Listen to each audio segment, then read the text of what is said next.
Hello people, in this video we want to see how to read ENT, that is Otorhinolaryngology. So guys, this textbook you can use whichever you prefer. With that textbook you should buy a question bank to know important questions and how many times they have been asked, priority, etc. From your university you will get the question bank. Take your university question bank. You also have solved question papers. Buy the solved question papers from your university if possible, if you have it. Then listen in class for whatever they teach, what are they actually doing, the procedures, what are the actually prescribed drugs, because there are a lot of drugs that the textbook gives you, and what exactly are they prescribing. You can know those names, the dose of those drugs, right? You have to attend your clinicals to look at some things, right? Then you can remember better. The flow, guys, you should know ear, the nose, yes, the throat. Throat means what? Oral cavity, pharynx, then larynx, larynx to trachea. Then from trachea, where does it go? To bronchus. But there we are not going there in ENT, right? We are stopping here. Oh, we can go bronchus, right? Then you have it will go either to larynx or esophagus. Food will go to esophagus, air will go to larynx, right? So where do you do tracheostomy? Anywhere that something here is blocked, then you can do a tracheostomy, isn't it? Then guys, let us see what else will help you in this. See, important topics like cholesteatoma, osteomeatal complex, ASOM, that is otitis media, all these standard things you should know, okay? If you know stridor, no, you can write it for almost everything, stridor. If you know osteomeatal complex, no, for everything with the nose and the paranasal sinuses, you can draw this osteomeatal complex and the fess surgery. For almost everything, just practice it so much. Half your ENT you will pass if you learn osteomeatal complex, okay? Then guys, spray your whole answer paper with these words, okay? So standard pain symptoms. So standard symptoms will be pain, discharge, redness. In ENT, in ear it will be deafness. In nose it will be obstruction. In throat part it will be difficulties to swallow or breathe. That's it. ENT. Specific things. They'll come with deafness or obstruction or difficulty in swallowing, dysphagia, right? Or breathing. What is dyspnea? Right. Standard diagrams you will draw. For any ear question, draw ear anatomy from external to internal. Practice nicely how to draw ear.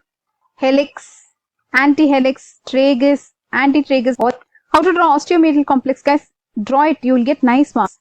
I like to draw this one, draw an orbit, and down here you draw like this, that will become maxillary sinus. So this will become the uncinate process, isn't it? Here you draw one bulla ethmoidalis. Here you draw medial turbinate. Below that one inferior turbinate. This is it. This is your osteomeatal complex. This is your maxillary antrum. Here you have the maxillary ostium. This is your infundibulum, hiatus semilunaris. Then you have the middle meatus. So easy that those are the gaps. Those four are the gaps, right? So to practice this diagram, you will get a lot of marks. Next diagram that you have to practice standard is vocal cord.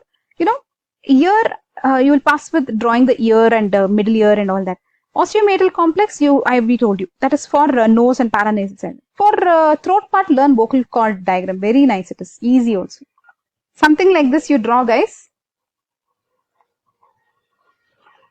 Like this. Just a V will get you marks. Anterior is the meeting.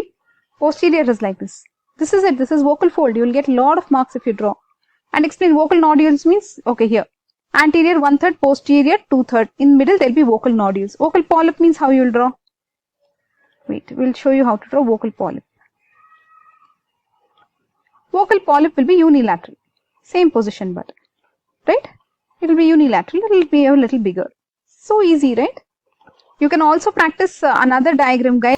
This diagram, if you practice, it's good, guys.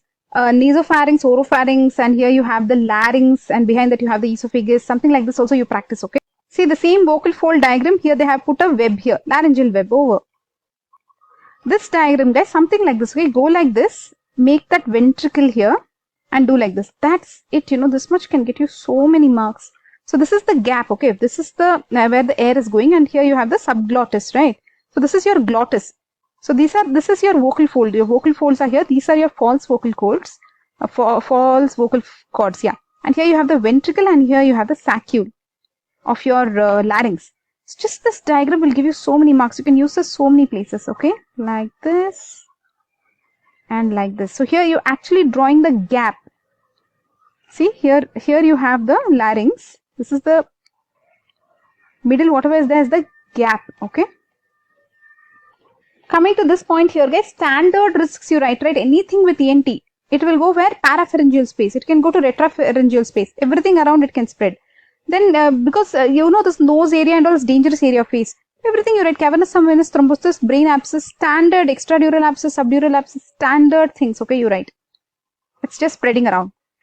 Standard treatment that you write for most of the cases, ear, you will write ear toilet, you're cleaning it, incision drainage for most of the abscess. For nose, anything, nose paralysis, nasal sinuses, you can write endoscopy via nose, that is functional endoscopic sinus surgery. Tracheostomy, every time you think this guy is going to choke, he's having dyspnea, he's having difficulty breathing, airway secure. You're securing the airway, tracheostomy, okay?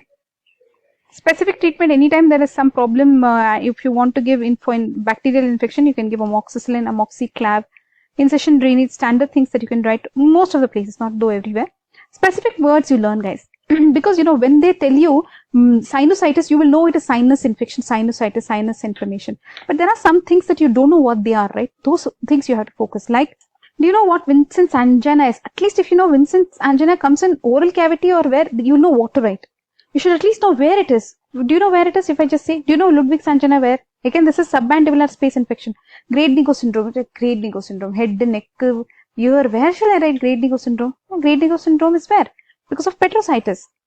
Diplopia, ear discharge, retroorbital pain. Yeah, this is because of petrositis. Ranula, because of salivary gland cyst. So, again, you know oral cavity. So, at least now you came to know this is oral, this is oral, this is oral. These three are oral. So, you should know where these sit in the whole ENT, isn't it? You'll be able to at least, you should know the location. Next, last slide here. Chapters, guys, important topics you should know. Meniere's disease, important, guys. Endolymphatic hydrops, vertigo, they will have with sensory neural hearing loss. Cholesteatoma, important, we told you. Stridor, we told you, important. Retropharyngeal abscess, peritonsillar abscess, Ludwig's angina, juvenile nasopharyngeal angiofibroma.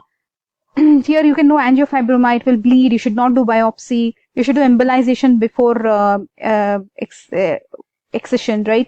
Then Waldeus ring tonsillitis, all that you write, osteomeatal complex, we already told you.